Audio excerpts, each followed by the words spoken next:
له كفوا أحد. السلام علیکم ورحمۃ اللہ وبرکاتہ. حامدا ومصلیا اما بعد. اعوذ باللہ من الشیطان الرجیم. بسم اللہ الرحمن الرحیم.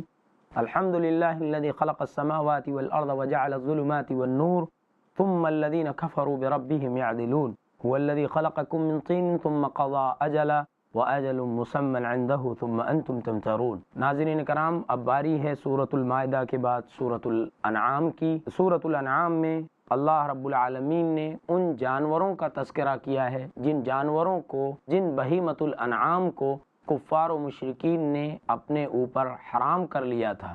انشاءاللہ اگلے جز میں ہم آپ کے سامنے عرض کریں گے کہ سورۃ الانعام آیت نمبر 138 میں اللہ رب العالمین نے ان کا قول نقل کرتے ہوئے فرمایا ہے وَقَالُوا هَذِهِ أَنْعَامٌ وَحَرْثٌ حِجْرٌ لَا يَطْعَمُهَا إِلَّا مَن نَّشَاءُ بِزَعْمِهِمْ. وہ کہتے تھے کہ یہ چوپائے ہیں، یہ جانور ہیں، یہ کھیتیاں ہیں، ہمارے معبودوں کے ساتھ ساتھ ان میں اللہ کا بھی حصہ ہے. ہماری مرضی اور منشا کے مطابق ہم جسے چاہیں گے اسی کو اس کی اجازت دیں گے. بہرحال جیسا کہ میں نے اس سے پہلے عرض کیا، بحیرہ، صائبہ، وسیلہ اور حام، ان جانوروں کو انہوں نے اپنے آپ پر حرام کر لیا تھا، اور یہ اس وقت کا بڑا اہم موضوع تھا. اس وجہ سے جناب محمد رسول اللہ صلی اللہ علیہ وسلم کے حکم پر اس چیپٹر قرآن کریم کی اس سورہ کا نام سورۃ الانعام رکھ دیا گیا. سورۃ الانعام میں کل 165 آیات اور 20 رکوع ہیں. سورۃ الانعام کی وجہ تسمیہ میں نے آپ کے سامنے عرض کی. حضرت جابر بن عبداللہ رضی اللہ تعالیٰ عنہ سے مروی ہے، مستدرک حاکم کی صحیح روایت ہے. اللہ کے نبی صلی اللہ علیہ وسلم نے فرمایا جب سورۃ الانعام کا نزول ہوا تو 70,000 فرشتے اس سورہ کے نازل ہونے کے وقت دنیا میں تشریف لائے. ہم اس حدیث سے اس سورہ کی اہمیت کا اندازہ کر سکتے ہیں کہ ایک سورہ رب العالمین نے نازل فرمائی، 70,000 فرشتوں کو اس کے استقبال میں دنیا میں بھیجا. اللہ رب العالمین نے فرمایا بسم اللہ الرحمن الرحیم، شروع اللہ الرحمن الرحیم کے نام سے. الحمدللہ الذی خلق السماوات والارض، تمام تعریفات اس اللہ کے لیے جس نے آسمانوں اور زمین کو پیدا کیا. وجعل الظلمات والنور، ظاہر ہے آسمان اور زمین جس کی تخلیق ہے وہی تعریف کے لائق ہے. ظاہر ہے آسمان اور زمین جس کی تخلیق ہے وہی تعریف کا مستحق ہے. وجعل الظلمات والنور، اور اللہ فرماتا ہے کہ اس نے تاریکیاں اور روشنی کو بنایا.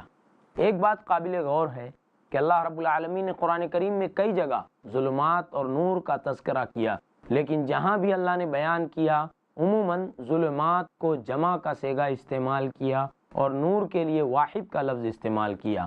ظلمات اس لیے جمع ہے کہ تاریکی کے راستے کئی ایک ہیں، لیکن روشنی کا راستہ ہر زمانے میں ایک رہا ہے. اللہ رب العالمین نے اسی وجہ سے ظلمات کو جمع اور نور کو واحد کے صیغے سے ذکر کیا ہے. اللہ فرماتا ہے ثم الذین کفروا بربہم یعدلون، پھر وہ لوگ جنہوں نے اپنے پروردگار کا انکار کیا اور اللہ رب العالمین کو غیر اللہ کے برابر قرار دیا. هو الذی خلقکم من طین ثم قضى اجلا، اللہ فرماتا ہے کہ وہی رب العالمین ہے جس نے تم کو پیدا کیا من طین، مٹی سے. مٹی سے یعنی تمہارے ابا، تمہارے باپ آدم علیہ السلام کو اللہ نے مٹی سے پیدا کیا.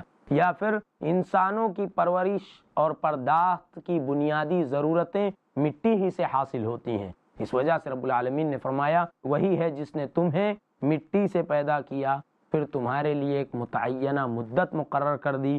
وَأَجَلٌ مُّسَمًّى عِندَهُ، اور اس کے پاس بھی ایک متعینہ مدت ہے. یہاں پر اجل کا لفظ اللہ رب العالمین نے 2 مرتبہ استعمال کیا ہے. اس آیت کریمہ میں پہلے اجل سے مراد انسان کی زندگی پیدائش سے موت تک ہے، اور دوسرے اجل سے مراد موت کے بعد سے قیامت کے درمیان کا عرصہ ہے.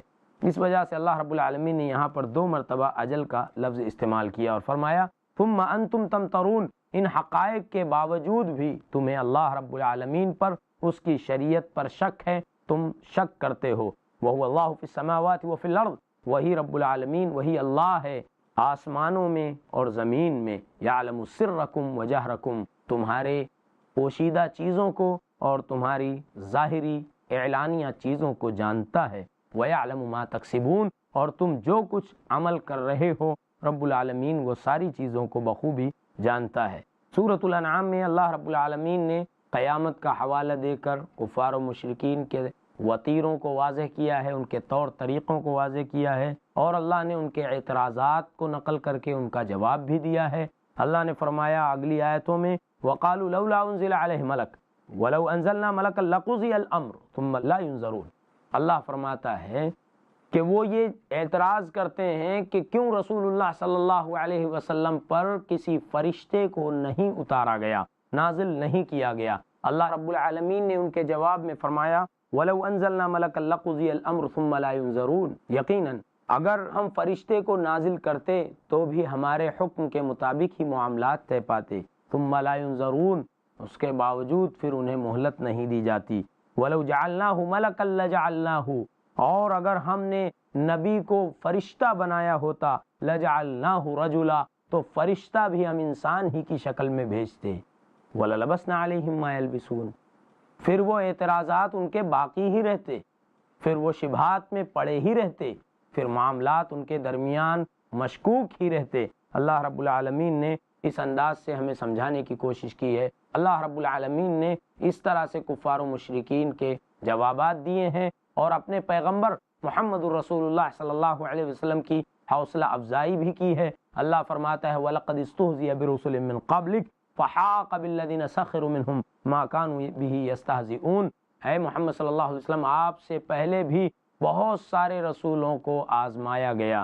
وَلَقَدْ اسْتُهْزِئَ بِرُسُلٍ مِّن قَبْلِكَ، اللہ فرماتا ہے کہ اور تحقیق کے اس سے پہلے بھی رسولوں کا استہزاء کیا گیا، ان کا مذاق کیا گیا۔ جو لوگ ان کا استہزاء کرتے تھے، ان کا مذاق اڑاتے تھے، اللہ کے پیغمبروں نے ان پر صبر کیا۔ اللہ رب العالمین نے اس طرح سے رسول اللہ صلی اللہ علیہ وسلم کو صبر کی تلقین کی ہے، اور پھر سارے کفار و مشرکین اور انسانوں کو اس بات کی دعوت دی ہے کہ وہ زمین میں دیکھیں اللہ رب العالمین کی تخلیق کی ہزاروں نشانیاں اللہ نے زمین میں رکھی ہیں، اور وہ ان لوگوں کو بھی دیکھیں جن کا انجام اللہ رب العالمین نے انتہائی خطرناک کیا ہے، یعنی ان لوگوں کا بھی مشاہدہ کریں جنہوں نے اللہ رب العالمین کو جھٹلایا تو اللہ نے انہیں کیسی کیسی سزائیں دی ہیں۔ اس کے بعد کئی آیتوں میں اللہ رب العالمین نے اپنی ربوبیت کے دلائل پیش کیے ہیں اور اپنے پیغمبر رسول اللہ صلی اللہ علیہ وسلم کے بارے میں فرمایا الذین آتیناہم الکتاب یعرفونہ کما یعرفون ابناءہم، بات ایسی نہیں ہے کہ یہود و نصارہ یہ رسول اللہ صلی اللہ علیہ وسلم کو نہیں پہچانتے ہیں، حقیقت یہ ہے کہ یہ رسول اللہ صلی اللہ علیہ وسلم کو بالکل ایسے ہی پہچانتے ہیں جیسے یہ اپنے بیٹوں کو پہچانتے ہیں، یعنی یہ انجان نہیں ہے، یہ رسول اللہ صلی اللہ علیہ وسلم کی رسالت سے ناواقف نہیں ہیں۔ پھر اس کے بعد اللہ رب العالمین نے دلائل پیش کیے ہیں اور اللہ نے فرمایا کہ قیامت کے دن انکار کرنے والوں کا حال بہت ہی برا ہوگا، وہ خسارے میں ہوں گے جب ان کا سامنا اللہ سے ہوگا اور جہنم سے ہوگا، اور جب قیامت اچانک آ جائے گی تو وہ اپنے اعمال پر اور اپنی کارستانیوں پر پچھتائیں گے، اور اس وقت پچھتانے سے کچھ نہیں ہوگا۔ آگے اللہ رب العالمین نے دوبارہ اپنے پیغمبر صلی اللہ علیہ وسلم کو تسلی دی اور کہا وَلَقَدْ كُذِّبَتْ رُسُلٌ مِّن قَبْلِكَ فَصَبَرُوا عَلَىٰ مَا كُذِّبُوا، اور جب بھی اللہ کے رسول جھٹلائے گئے، اس سے پہلے اللہ کے پیغمبر جھٹلائے گئے تو انہوں نے اپنی تکذیب پر صبر کیا۔ وَأُوذُوا حَتَّىٰ أَتَاهُمْ نَصْرُنَا، اور انہیں اتنی ایذا رسانی ان کے ساتھ کی گئی، انہیں اتنی تکالیف دی گئیں یہاں تک کہ ہماری مدد ان کے پاس آئی۔ وَلَا مُبَدِّلَ لِكَلِمَاتِ اللَّهِ، اور اللہ کے کلمات اور اس کے فیصلوں کو کوئی بدل نہیں سکتا۔ وَلَقَدْ جَاءَكَ مِن نَبَإِ الْمُرْسَلِينَ، اور تحقیق کے آپ کے پاس انبیاء و رسل کی خبریں آ چکی ہیں۔ اس طرح سے اللہ رب العالمین نے اپنے پیغمبر کی حوصلہ افزائی کی، اور اگلی آیتوں میں اللہ نے فرمایا وَمَا مِن دَابَّةٍ فِي الْأَرْضِ وَلَا طَائِرٍ يَطِيرُ بِجَنَاحَيْهِ إِلَّا أُمَمٌ أَمْثَالُكُمْ، زمین میں چلنے والا ہر چوپایا، ہر دابہ، ہر ذی روح اور ہر پرندہ جو اپنے پروں سے اڑتا ہے، مگر یہ کہ وہ بھی تمہاری طرح امتیں ہیں۔ اس آیت کریمہ میں اللہ رب العالمین نے یہ بتایا ہے کہ انسانوں کی طرح جو چرند پرند ہیں ان کی بھی اپنی دنیا ہے اور ان کا بھی اپنا نظام ہے۔ اللہ رب العالمین ہر نظام کو اور سارے عالم کو چلانے والا ہے۔ اس طرح سے اللہ رب العالمین نے جھٹلانے والوں کا انجام واضح کیا ہے اور فرمایا ہے کہ اللہ کی ربوبیت اور اس کی الوہیت میں شک کرنے والوں کے لیے کوئی گنجائش ہی نہیں ہے۔ اگلی آیتوں میں کچھ امتوں کی طرف اشارہ کیا اور رب العالمین نے بتایا فَلَمَّا نَسُوا مَا ذُكِّرُوا بِهِ فَتَحْنَا عَلَيْهِمْ أَبْوَابَ كُلِّ شَيْءٍ۔ اللہ رب العالمین نے بتایا کہ جب انہوں نے ان نصیحتوں کو فراموش کر دیا جو ان سے کی گئی تھیں تو اللہ رب العالمین نے ان کے لیے برکت کے دروازے کھول دیے، ہر چیز کا دروازہ کھول دیا، کشادگی کر دی۔ حَتَّى إِذَا فَرِحُوا بِمَا أُوتُوا أَخَذْنَاهُمْ بَغْتَةً، اور جب وہ اللہ کی عطا کی ہوئی اپنی نعمتوں پر اترانے لگے تو اللہ رب العالمین نے، اللہ فرماتا ہے أَخَذْنَاهُمْ بَغْتَةً، ہم نے ان کی اچانک عذاب سے گرفت کر لی۔ فَإِذَا هُمْ مُبْلِسُونَ، اور انہیں اس چیز کا یقین ہی نہیں تھا۔ اگلی آیات میں اللہ رب العالمین نے رسولوں کے بارے میں فرمایا کہ ہم نے تمام رسولوں کو مبشر اور منذر بنا کر ہی بھیجا ہے، یعنی رسول صرف جنت کی امیدیں نہیں دلاتے تھے بلکہ جہنم سے اور اللہ کی گرفت سے بھی ڈراتے تھے، اور صرف اللہ سے نہیں ڈراتے تھے بلکہ رب العالمین نے مومنوں کے لیے جو نعمتیں تیار کی ہیں ان نعمتوں کا بھی یقین دلاتے تھے۔ اللہ نے تمام رسولوں کو مبشر اور منذر بنا کر بھیجا ہے۔ اسی کے ساتھ ساتھ جناب محمد رسول اللہ صلی اللہ علیہ وسلم کو بھی اللہ رب العالمین نے اس دنیا کے لیے آخری پیغمبر بنایا ہے، اور فرمایا قُلْ لَا أَقُولُ لَكُمْ عِنْدِي خَزَائِنُ اللَّهِ وَلَا أَعْلَمُ الْغَيْبَ وَلَا أَقُولُ لَكُمْ عِنْدِي خَزَائِنُ اللَّهِ، میں تم سے یہ نہیں کہتا کہ میرے پاس اللہ کے خزانے ہیں، وَلَا أَعْلَمُ الْغَيْبَ، میں غیب نہیں جانتا۔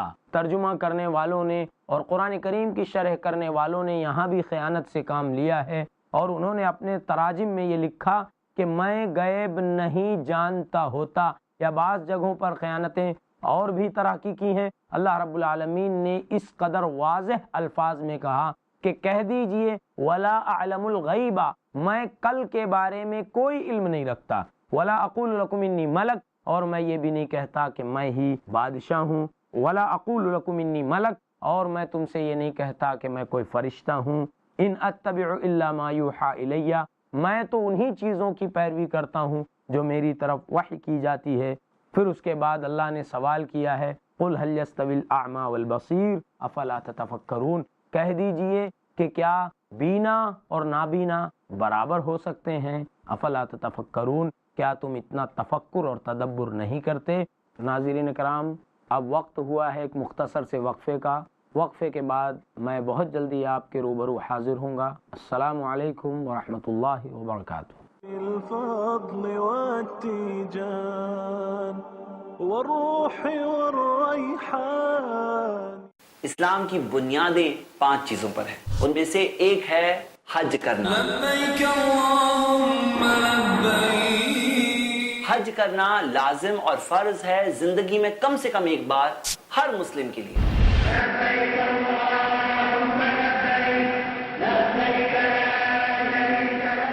حج المبرور کا کوئی بدلہ نہیں ہے سوائے جنت کے۔ سفر کی پیکنگ سے لے کر طواف الوداع تک کا سفر جانیے بردر زید پٹیل سے روزانہ دوپہر 2 بجے صرف i+ ٹی وی پر۔ بہتر زندگی فیس ٹو فیس بردر زید پٹیل کے ساتھ دیکھیے اسلام کے آئینے میں دنیاوی سوچ کا سچ، ہر جمعرات رات 8 بجے صرف i+ ٹی وی پر۔ بہتر زندگی کے لیے۔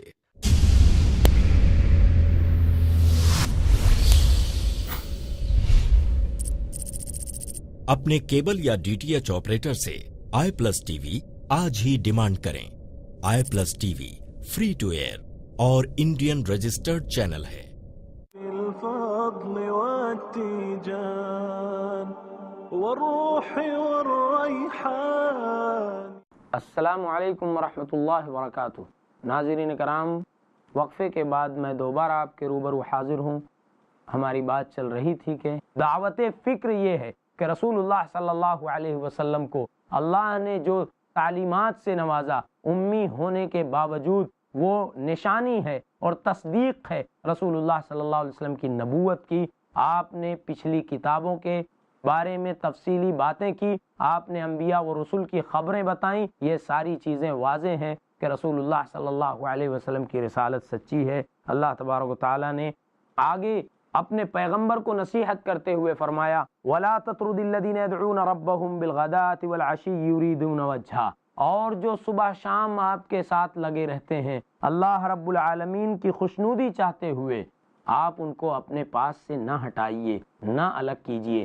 اس آیت کریمہ کی شان نزول میں صحیح ابن حبان، حاکم، مسند احمد اور صحیح مسلم کی روایت ہے، جناب عتبہ ابن ربیعہ، شیبہ ابن ربیعہ اور مطعم بن عدی اور حارث ابن نوفل، یہ چار اور ان جیسے کئی سرداروں نے رسول اللہ صلی اللہ علیہ وسلم سے ایک پیشکش کی کہ اللہ کے نبی صلی اللہ علیہ وسلم، آپ کے پاس جو عمار ابن یاسر، بلال اور جو غربا مساکین آپ کے پاس چمٹے رہتے ہیں، آپ ان کو اپنے پاس سے الگ کیجئے تاکہ ہم آپ سے بات کریں، انہیں ہم اپنی شان کے مخالف سمجھتے ہیں۔ اللہ رب العالمین نے اس وقت فرمایا وَلَا تَطْرُدِ الَّذِينَ يَدْعُونَ رَبَّهُمْ بِالْغَدَاةِ وَالْعَشِيِّ، اللہ نے فرمایا ان لوگوں کو جو اپنے پروردگار کو عاجزی کے ساتھ اور اس کی خوشنودی چاہتے ہوئے صبح شام پکارتے ہیں، انہیں آپ اپنے پاس سے الگ مت کیجئے۔ مَا عَلَيْكَ مِنْ حِسَابِهِمْ مِنْ شَيْءٍ وَمَا مِنْ حِسَابِكَ عَلَيْهِمْ مِنْ شَيْءٍ، اور یہ جو سرداران قریش مطالبہ کر رہے ہیں، ان کا حساب و کتاب آپ کے ذمے نہیں ہے اور آپ کا حساب و کتاب ان کے ذمے نہیں ہے۔ فَتَطْرُدَهُمْ فَتَكُونَ مِنَ الظَّالِمِينَ، اگر آپ نے غربا اور مساکین کو اپنے پاس سے الگ کیا تو آپ کا شمار ظالموں میں سے ہو جائے گا۔ رب العالمین نے اپنے پیغمبر کو کفار و مشرکین کی تمام سازشوں میں اپنے پیغمبر کی رہنمائی فرمائی، اور اس طرح سے اللہ رب العالمین نے اپنے نبی کی زبانی اس عقیدے کو بھی واضح فرما دیا اور فرمایا قُلْ إِنِّي نُهِيتُ أَنْ أَعْبُدَ الَّذِينَ تَدْعُونَ مِن دُونِ اللَّهِ، کہہ دیجئے مجھے منع کیا گیا ہے کہ میں ان لوگوں کی عبادت کروں جنہیں تم اللہ کے علاوہ پکارتے ہو۔ قُلْ لَا أَتَّبِعُ أَهْوَاءَكُمْ، کہہ دیجئے کہ میں تمہاری خواہشات کو فالو نہیں کر سکتا۔ قَدْ ضَلَلْتُ إِذًا وَمَا أَنَا مِنَ الْمُهْتَدِينَ، اگر میں نے ایسا کیا تو میں تو گمراہ ہو جاؤں گا، تب تو میرا شمار ہدایت یاب لوگوں میں نہیں ہوگا۔ اللہ کے رسول صلی اللہ علیہ وسلم نے کوئی جانبداری نہیں برتی، آپ نے اپنے عقیدے کو، اپنے منہج کو واضح کر دیا کہ جن طریقوں پر تم عبادت کر رہے ہو، میری عبادت کرنے کے طریقے وہ نہیں ہیں۔ اگلی کچھ آیتوں میں اللہ رب العالمین نے اپنے فرشتوں کے بارے میں فرمایا کہ جب اللہ کے فرشتے ان کی جان نکالنے کے لیے آئیں گے، اسی طرح اللہ رب العالمین نے کفار و مشرکین کی مجالس سے بھی اپنے پیغمبر کو روکا اور فرمایا وَإِذَا رَأَيْتَ الَّذِينَ يَخُوضُونَ فِي آيَاتِنَا فَأَعْرِضْ عَنْهُمْ حَتَّى يَخُوضُوا فِي حَدِيثٍ غَيْرِهِ، جب تم ان لوگوں کو دیکھو کہ ہماری آیتوں کے بارے میں اٹکل پچھو لگاتے ہیں، ہماری آیتوں کے بارے میں غلط باتیں کرتے ہیں، ہماری نشانیوں کے پیچھے پڑے ہیں، فَأَعْرِضْ عَنْهُمْ حَتَّى يَخُوضُوا فِي حَدِيثٍ غَيْرِهِ، تو ان سے الگ ہو جاؤ یہاں تک کہ وہ کوئی دوسری گفتگو کرنے لگیں۔ وَإِمَّا يُنْسِيَنَّكَ الشَّيْطَانُ فَلَا تَقْعُدْ بَعْدَ الذِّكْرَىٰ مَعَ الْقَوْمِ الظَّالِمِينَ، اگر شیطان بھلا دے اور تم ان کے ساتھ شریک ہو جاؤ تو یاد آنے کے بعد ہرگز ظالم لوگوں کے ساتھ نہ بیٹھو۔ اس آیت کریمہ سے یہ بات صاف ہو گئی کہ اگر ظلم کا انکار کرنا ہے، اگر ہمیں تعدی کے راستے کا بائیکاٹ کرنا ہے تو ہمیں ایسی مجالس سے حتی الامکان دور رہنا ہوگا۔ اسی طرح سے اللہ رب العالمین نے فرمایا قُلْ أَنَدْعُ مِن دُونِ اللَّهِ مَا لَا يَنفَعُنَا وَلَا يَضُرُّنَا وَنُرَدُّ عَلَىٰ أَعْقَابِنَا بَعْدَ إِذْ هَدَانَا اللَّهُ، اللہ فرماتا ہے کہ کہہ دیجئے کیا ہم اللہ کے علاوہ ان کو پکاریں جو نہ ہمیں کوئی فائدہ دے سکتے ہیں نہ ہمیں کوئی ضرر پہنچا سکتے ہیں؟ کیا ہم اپنے ایڑیوں کے بل ہدایت سے پھر جائیں جبکہ اللہ رب العالمین نے ہمیں ہدایت دی ہے؟ ایسی صورت میں تو مثال اس شخص کی طرح ہوگی جس کو جنگل میں صحرا میں شیطان نے بہکا دیا ہو، اس کے ساتھی صحیح راہ پر ہوتے ہوئے اس کو آواز دیں اِلَى الْهُدَى ائْتِنَا، ہدایت کی طرف اسے بلائیں، تو گمراہی کی مثال اس شخص کی طرح ہے جو کسی صحرا اور جنگل میں بھٹک جائے، اس کے ساتھی اس کو دعوت دیں، اس کے باوجود وہ اپنی گمراہی میں حیران و پریشان ہو، تو کیا ہم بھی ایسا کریں؟ اس کا ظاہر مطلب یہی تھا کہ اللہ رب العالمین نے جب ہمیں کفر شرک کی تاریکیوں سے بچایا ہے تو یہ سب چیز جانتے ہوئے ہم اس سے دور کیسے رہ سکتے ہیں؟ قل ان ہدی اللہ هو الہدی، کہہ دیجئے ہدایت تو صرف وہی ہے جو اللہ رب العالمین نے متعین کیا ہے، اللہ کی ہدایت ہے۔ وَأُمِرْنَا لِنُسْلِمَ لِرَبِّ الْعَالَمِينَ، اور ہمیں اسی بات کا حکم دیا گیا ہے کہ ہم رب العالمین کے فرما بردار بن جائیں۔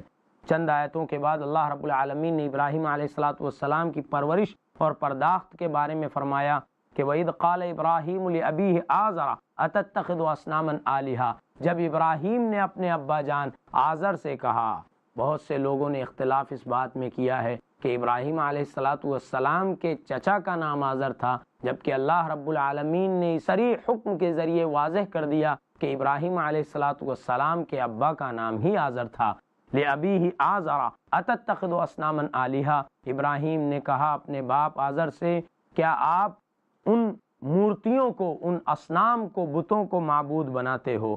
انی اراک و قومک فی ضلال مبین، ایسی صورت میں آپ کو اور آپ کی قوم کو کھلی گمراہی میں دیکھ رہا ہوں۔ وَكَذَلِكَ نُرِي إِبْرَاهِيمَ مَلَكُوتَ السَّمَاوَاتِ وَالْأَرْضِ، اللہ فرماتا ہے اسی طرح ہم نے دکھایا ابراہیم علیہ السلام کو آسمان اور زمین کی ساری چیزوں کو، وَلِيَكُونَ مِنَ الْمُوقِنِينَ، اور یہ ملکوت اس لیے دکھائے گئے تاکہ ابراہیم کو یقین حاصل ہو۔ فَلَمَّا جَنَّ عَلَيْهِ اللَّيْلُ رَأَىٰ كَوْكَبًا، اس طرح اللہ رب العالمین بتاتا ہے کہ جب ابراہیم علیہ السلام نے دیکھا کہ ستارہ روشنی دیتا ہے تو کہا یہ ستارہ جس کے اندر دینے کی صلاحیت ہے یہی میرا رب ہو سکتا ہے۔ لیکن جب ستارہ ڈوب گیا اور چاند طلوع ہوا تو ابراہیم علیہ السلام نے فرمایا چونکہ یہ ستارے سے بڑا ہے، ستارہ تو غروب ہو گیا، چاند کے اندر دینے کی صلاحیت زیادہ ہے۔ لیکن جب چاند بھی غروب ہو گیا تو ابراہیم علیہ السلام نے سوچا ان لَأَكُونَنَّ مِنَ الْقَوْمِ الظَّالِمِينَ، اگر میرے پروردگار نے مجھے ہدایت نہیں دی تو میں ظالموں میں سے ہو جاؤں گا۔ چاند کے بعد جب سورج طلوع ہوا ابراہیم علیہ السلام نے سوچا سیاروں میں یہ سب سے بڑا ہے، اس وجہ سے یقیناً یہی میرا رب ہو سکتا ہے۔ جب وہ بھی غروب ہو گیا تو ابراہیم علیہ السلام نے شرک سے برات کا اظہار کرتے ہوئے کہا میں مشرکوں سے بری ہوں، انی وجہت وجہی للذی فطر السماوات والارض حنیفا، میں نے تو اپنا رخ اس ذات کی طرف پھیر لیا ہے جو آسمان و زمین کا رب ہے، جس نے آسمان اور زمین کو بغیر کسی خاکے کے پہلی مرتبہ پیدا کیا ہے، اور میں معبودان باطلہ سے کٹ کر صرف اللہ کے لیے جینے مرنے کو اپنا منہج سمجھتا ہوں، میں مشرکوں میں سے نہیں ہوں۔ بہرحال اللہ رب العالمین نے سورۃ الانعام کی آخری آیتوں میں بھی ابراہیم علیہ السلام ہی کے منہج کی وضاحت کی ہے، جو سورہ کے آخری میں آپ کے گوشے گزار کروں گا۔ یہاں میں عرض کر دوں اللہ رب العالمین نے فرمایا الذین آمنوا ولم یلبسوا ایمانہم بظلم اولئک لہم الامن وہم مہتدون، جو لوگ ایمان لائے اور ایمان کے ساتھ ظلم کی آمیزش نہ کی انہی لوگوں کے لیے امن ہے اور وہی صحیح راہ پر ہیں۔ جب صحابہ کرام نے یہ آیت کریمہ پڑھی، اللہ کے پیغمبر صلی اللہ علیہ وسلم سے پوچھا، کہا اینا لم یظلم نفسہ، اللہ کے نبی صلی اللہ علیہ وسلم ہم میں کون ہے جو اپنے آپ پر ظلم نہ کرتا ہو، جو اپنے بھائیوں پر ظلم نہ کرے؟ نبی صلی اللہ علیہ وسلم نے فرمایا یہاں ظلم سے وہ زیادتی مراد نہیں ہے، بلکہ یہاں ظلم سے مراد وہ ظلم ہے جو تمہارے بھائی لقمان نے اپنے بچے کو نصیحت کرتے ہوئے کہا تھا یا بنی لا تشرک باللہ ان الشرک لظلم عظیم، اے میرے بچے اللہ کے ساتھ کسی کو شریک نہ کریو، کیونکہ اللہ کے ساتھ کسی کو شریک کرنا یہ سب سے بڑا ظلم ہے، ظلم عظیم ہے۔ اللہ کے نبی صلی اللہ علیہ وسلم گویا صحابہ کرام رضوان اللہ علیہ مجمعین کی صحیح باتوں کی طرف نمائندگی کرتے تھے اور آپ خود قرآن کریم کی تفسیر کرتے تھے، لہٰذا اگر کوئی یہ دعویٰ کرے کہ ہم قرآن کریم بغیر احادیث کی رہنمائی اور ہدایت کے سمجھ سکتے ہیں تو وہ اپنے دعوے میں جھوٹا ہے۔ اس کے بعد اللہ نے اس پارے کی آخری آیتوں میں اپنی ربوبیت کے دلائل کو نقل کیا ہے، بیان کیا ہے کہ زمین میں پیدا ہونے والا معمولی سا دانہ اور بیج بھی اللہ رب العالمین پیدا کرتا ہے، وہی دانوں کو پھاڑتا ہے، وہی زندوں کو موت دیتا ہے، وہی مردوں کو جلاتا ہے۔ آسمان اور زمین میں، سمندر اور خشکی میں، بحر و بر میں اس کی ربوبیت کے ہزاروں دلائل ہیں۔ اللہ رب العالمین نے اپنے ان دلائل کو پیش کیا ہے اور کہا ہے کہ آسمان و زمین کو بغیر کسی خاکے کے، بغیر کسی نقشے کے سب سے پہلے اللہ ہی نے پیدا کیا، وہی معبود برحق ہے۔ دنیا کی بصارتیں اللہ رب العالمین کے دیدار کا ادراک نہیں کرتی، لیکن رب العالمین سارے انسانوں کو دیکھتا ہے، وہ ہر چیز پر وکیل ہے۔ اللہ رب العالمین نے کہا کہ اگر تمہیں ہدایت یاب ہونا ہے تو اللہ رب العالمین پر یقین کامل رکھو۔ اور آخر میں اسلامی رواداری بتاتے ہوئے اللہ نے فرمایا وَلَا تَسُبُّوا الَّذِينَ يَدْعُونَ مِن دُونِ اللَّهِ فَيَسُبُّوا اللَّهَ عَدْوًا بِغَيْرِ عِلْمٍ، تم دوسروں کے معبودوں کو گالی مت دو، پلٹ کر وہ اللہ رب العالمین کو گالی دیں گے۔ اس طرح سے اسلام نے اپنے ماننے والوں کو وہ بنیادی تعلیمات سے نوازا ہے جو ان کے لیے انتہائی قیمتی ہیں۔ اللہ رب العالمین نے اپنے بندوں کو، مسلمانوں کو، وہ قیمتی آیات سے نوازا ہے جو ان کی دنیا اور آخرت کی سرخروئی کا باعث ہیں۔ اللہ رب العالمین سے دعا ہے الہ العالمین قرآن کریم کے معانی اور مفاہیم اور اس کے تقاضوں کو حتی المقدور ادا کرنے کی توفیق عطا فرمائے۔ اللہ رب العالمین سے دعا ہے پروردگار عالم قرآن کے معانی اور مفاہیم کو سمجھنے اور اس کے تقاضوں کو پورا کرنے کی توفیق عطا فرمائے۔ آمین۔ وآخر دعوانا الحمدللہ رب العالمین۔ يا حامل القرآن قد خصك الرحمن بالفضل والتيجان والروح والريحان